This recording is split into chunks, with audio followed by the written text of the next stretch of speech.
What's going on, everybody? I hope you are having a wonderful day today, and as you can tell by the video, today's going to be a little bit different of a video. It's going to be more just me giving my opinions and kind of how I see the whole situation within Xbox, as there's been a lot of controversy and discourse, especially the last couple days, kind of centering around whether or not Xbox should continue to sell consoles and be in that market, with some of the financials that have come out suggesting that they are not having a great year and this generation is not exactly what they hoped it would be. But before we get into all of that, if you can like the video and subscribe down below if you do like this content and would like to see more, as I am pretty new and it does help me grow the channel. I did just hit 50 subscribers, so thank you to all of you who have helped me reach that goal, as that's a big milestone for me. I wanted to go ahead and start off with an article that was posted on July 30th, so it's about a couple weeks old, but it's basically just going over Microsoft's financial results for quarter 4 that was ending on June 30th. As we can see, in a very simple overview, it says that Microsoft shared its financial results for fiscal year 24, quarter 4, the quarter ending June 30th. Gaming revenue was up 44%, with growth coming from the acquisition of Activision Blizzard King compared to 2023. Xbox content and services revenue was up 61% year over year. Xbox hardware revenue was down 42% year over year. And that's really the big one, is this 42% year over year that a lot of people seem to really be focusing on. As you can see here, Microsoft shared its financial results for quarter 4 on Tuesday, outlining details across the company's divisions and revealing that gaming revenue was up to 44% year over year. Like in quarter 3 and quarter 2, this boost is primarily driven by the acquisition of Activision Blizzard King, which Microsoft completed in October of 2023. So basically, a good majority of that boost that they saw was from acquiring Activision Blizzard King and seeing the revenue from some of their games, including Call of Duty, that includes Overwatch, and a good majority of other ones as well. So that's definitely been the shining light on all this, is that they have been up, but they've only been up in revenue because they acquired all those studios that they had previously. As we can see here, it also says, meanwhile, Xbox hardware revenue is down 42% year over year. Overall, Microsoft saw $64.7 billion in revenue for the quarter. And also, speaking on the accompanying earnings call, Microsoft CEO noted that Xbox games have over 500 million monthly active users, while praising the Fallout TV series on Prime Video, pointing to it as an example of using different medium to expand on a gaming franchise audience, as hours played for Fallout games on Xbox Game Pass increased 5 times after the show's launch. And I think that actually in this little paragraph here, I think it says a lot. I think that it says that Xbox almost primarily is focusing on their active users at the moment. They don't really care about how many consoles they've sold. They just care about how many people are within their ecosystem that are playing their games and are playing them consistently. And I think they're also pointing out that shows like the Fallout TV series have brought a lot of extra attention to their IP that they didn't have before. As you can see here with her saying that the playing time for Fallout games increased 5 times after the show's launch. So they definitely know that they have some pretty great IPs and some great properties that people are very interested in, and as that shows in the 500 million monthly active users, which is a lot. But a lot of people are pointing to the hardware revenue being down 42% year over year. I think that when we also look at the quarter last year, the quarter that we are comparing this to wasn't a great quarter. You also compare it to PlayStation and the Switch. They also have seen pretty large decreases in their console revenue and console sales in these exact same quarters. So I think it speaks a little bit to the time that we're in, especially with inflation, is that this time that we're in, people don't really want to spend a whole bunch of extra money, especially on entertainment. But also at the time last year and this time this year, Xbox didn't really have any big games that came out this year. The only game during that time that really would have counted for it would have been Hellblade, and Hellblade was a okay game, but it was not something that was groundbreaking or everybody was wanting to play immediately. So this has brought up a lot of different discussions online about the future of Xbox and kind of where we're going, if it's something that Xbox should even be considering, or if the future generations, if Xbox and Microsoft is even going to consider hardware, because executives, when they see those dollar signs, that's all that they care about. And we, of course, care about the consoles and about hardware a lot, but do they? And that's a big question going forward. And I think that this article that was written yesterday says a lot and kind of speaks to the position that they actually are in. And it says here that the Xbox Series X/S sales are holding close to the Xbox 360 in the US, says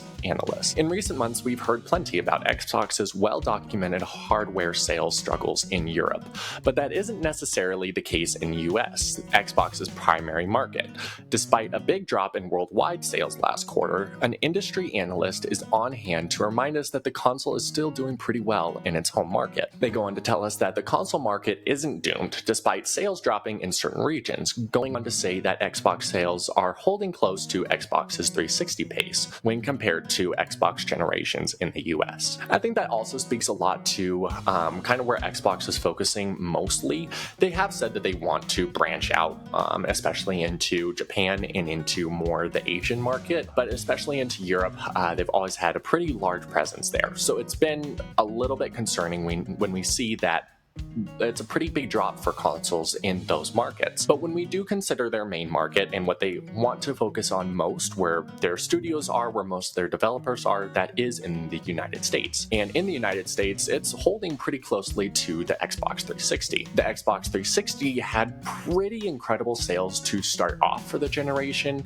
It ended up trailing out towards the end, and it did fall behind the Wii and the PlayStation for that generation. So it's not exactly a good thing, but to say it's doom and gloom and that Xbox should just completely go out of the market because of the drop that they've seen, I don't think it's fair at all, because it is true that they are seeing pretty close sales to the Xbox 360, and the Xbox console itself is a good console. And I think that that's something that we all really should want, is for Xbox to make a great console. We really need competition. PlayStation thrives off of competition. When you look at when they've done their very best, when they've made their best work, is when Xbox and Nintendo were pushing them. And if it kind of came down to PlayStation was where you had your home console and Nintendo was where you had your portable console, I think that that would be more detrimental to the video game industry than good and helping. So I think that we really should be hoping that Xbox takes a big step forward. And Xbox has already said, and they've already committed, that they will be doing another generation, at least a generation 10. And they've said that that will feature the biggest technological leap that we've ever seen. But I do think that there are some conversations to be had about the generation afterwards, because if Xbox doesn't see any revenue come in from their console base for a very long period of time, I think that that could make some executives' minds look at it and say, hey, maybe this is something that we should not focus on, or maybe not even do anymore. Because if consoles for Xbox for the next 10-15 years are not profitable, like they've said, the Xbox Series X is not profitable for them. They do not make money off of that console. PlayStation 5, after their first 20 million consoles sold, they said that that's when they started to turn a profit on them. So they've already been making a profit. Xbox is still yet to make a profit on their consoles, or to be reported on. So I think that if that continues throughout the next generation, I think that for anyone, they would say, yeah, that's not really a great thing for us to invest in. But I think Xbox has a lot of plans to stay away from that. Let me get into it.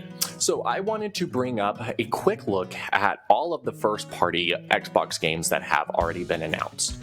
So we have World of Warcraft, which is coming on August 26th, later this month, Age of Mythology, Ara, History Untold, Diablo 4, Call of Duty Black Ops 6, Flight Simulator, Indiana Jones and the Great Circle, yet to be announced, Shattered Space, Towerborn, Avowed, South of Midnight, Doom the Dark Ages, and Fable. They also have more other than those. Those are just the bigger name ones that will be coming out through 2025 that have been announced already. And I personally think that this actually speaks most to what Xbox's plans are for the future. If you look back for the last probably 5 years, I would say the big criticism of Xbox is that Xbox has no games. Xbox doesn't have any reason for you to buy their console. Everyone says the Xbox Series X is a fine console. It has some great features, but there aren't any big reasons to buy that instead of a PlayStation 5. So I think that was Xbox's first priority to fix. So they went and they bought Activision, Blizzard, and King. They bought Bethesda,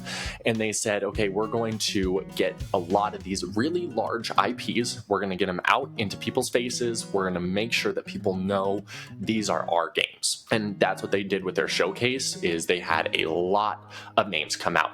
Not a lot of dates, but a lot of names, making sure that people know what they have to offer coming up next. I personally think that they look at the console sales and they also see that they're dropping. I think that they see the state of the economy, and I think they say that that's not what they want to focus on right now. They want to focus on getting these IPs out to as many people as possible. So what are their ways of doing that? Well, they already have done a deal with Amazon for the Fire Stick, and that is a way to get Game Pass to all these people that previously would have to have a console to play these games. A lot of people look at that marketing around the Fire Stick, and it said specifically no consoles needed, and I think a lot of people saw that and were really worried. But I think that is Xbox's goal, is that for those people that are never going to buy a console, they don't have to worry about a console anymore. You don't have to buy a console, because there is that group of gamers and of the casual populace that they won't buy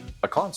That's just not what they will use very often, but they will have a Fire Stick, and they might be interested in one of the Game Pass games coming out, and that will be free on day one, like Call of Duty Black Ops to them, or Avowed. There's a lot of different ones that could be in the future, and it's just a way of expanding your user base. Already, they are very proud of their 500 million monthly active users, and they already have said that they actually have more people on Game Pass than they have on consoles. So they already are a little bit more focused on the Game Pass part of their player base than the console player base for this time. And I think that they know at the moment that they don't have a lot of big first-party games that are critically well received and that everyone is excited to play. But I think they do know that they are going to have those in the future. They also said that they have an Xbox handheld that is in the works. I think that this really could help them in a couple different ways. First off, PlayStation doesn't have a handheld, so you're already ahead of your competition a little bit within that. And with their cloud gaming and Game Pass especially, they could grab an entirely different group of gamers that Nintendo and PlayStation still aren't able to grab. It also has been reported that Xbox is looking to get a head start on the next generation. So a lot of people are thinking that they are going to have some sort of console hybrid combo that they're going to release in 2026, which would be right after all of these really large games come out. So you no longer have the problem of having games on your console, exclusive games, even if they are timed exclusives, which it looks like Xbox might be moving more towards. So a lot of these games, even if they aren't exclusive forever, if they are timed exclusives, are still going to be a big drawing card for a lot of people. So really what I personally think is that Xbox is trying to grow its user base right now. It's trying to get its name and its IP out in front of as many different people as it can. And different is really the word. It's not focusing on console group anymore or PC.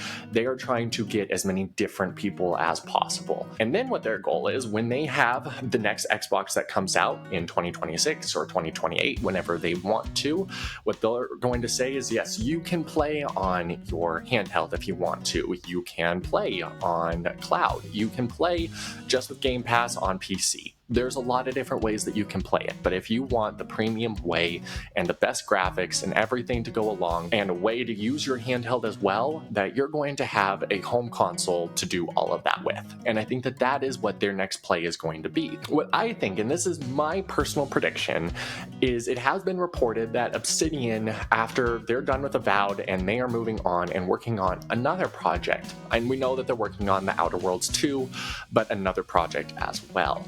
I personally think that they're very aware that Fallout is a very, very successful IP for them. So I think that Microsoft is not dumb enough to wait until Bethesda is done for Skyrim for them to start working on the next Fallout, because it probably would be until 2035 that we would receive the next Fallout game at that point, and it's just worth way too much money. And Obsidian already worked on Fallout New Vegas, and what I personally think is that it will be one of two things. That in 2026, they will have a launch title of either being Fallout New Vegas 2, or some other Fallout game, or being Gears of War E-Day as being the launch title to go along with the next Xbox, with better graphics, more things to do, showcasing all the things that their new hardware can do. I think that if they are able to pull all this off, I think that it's a great way to dig themselves out of a hole that they've put themselves in for the last 10 years.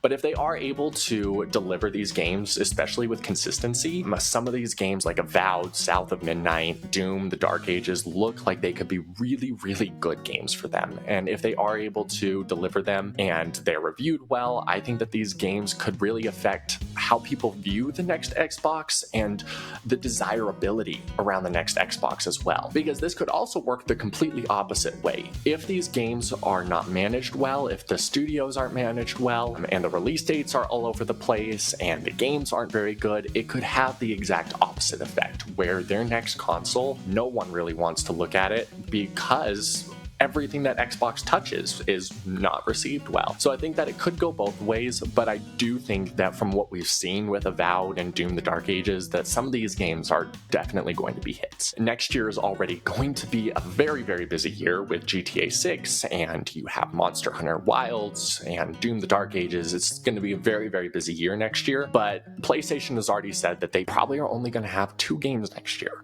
and that's going to be the next Death Stranding and Ghost of Tsushima.